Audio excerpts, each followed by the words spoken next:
Good afternoon, how are y'all? As she said, my name is Keyuna Faye Webster, Empowerment for the Powerless. I am the founder and CEO of LoveYuna Outreach and Healed by Grace Empowerment Series. Thank you, Tamara, for having me today. I was going to speak a little differently, but as I heard the First Lady who spoke today, it changed my conversation, and I normally tailor my conversation when my son is in the room. But I spoke with him this morning on the way here, and I let him know some things that he didn't know. She was shot. Where's the lady that was shot? God bless you.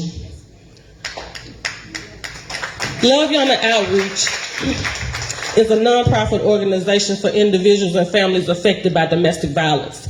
I myself am a 2-time survivor of domestic violence, physical and narcissistic abuse. Somebody spoke about narcissistic abuse. The reason I started my nonprofit was to let women know that you can come out and you don't have to look like what you've been through. Because if I did not tell you, you would not know that I too was standing in my bedroom one night with a 9mm to my head, threatening to have my brains blown out. Because I missed a phone call. I didn't miss it. I ignored it because we had been arguing all day. I wanted some peace. If I did not tell you that when I was fed up with that relationship and what made me decide that it was time to go because I was getting ready to take his life, that I was beat over the head multiple times with an iron.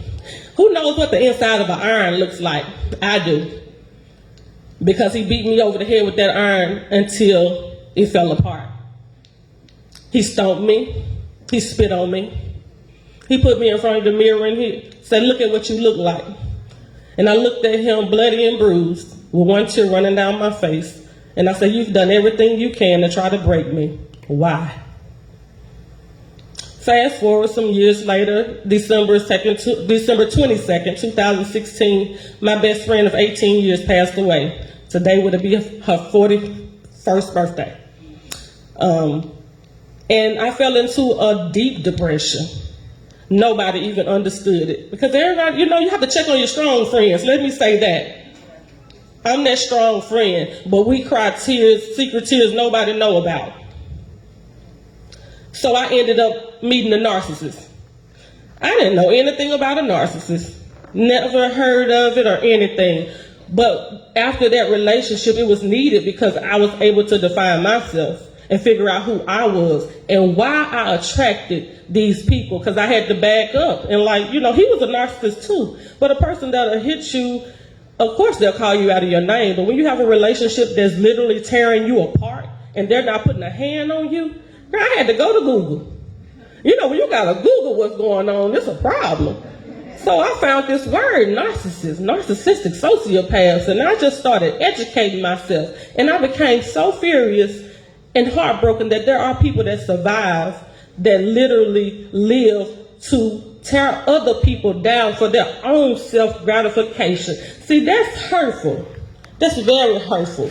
And I come from not having my mother in my life, nor my father. My grandmother raised me. And you'll hear me say a lot. I have a praying grandmother.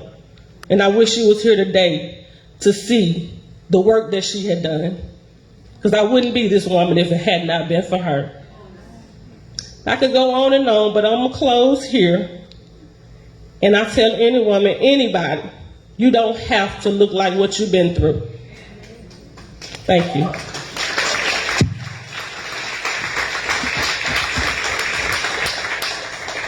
So thank you.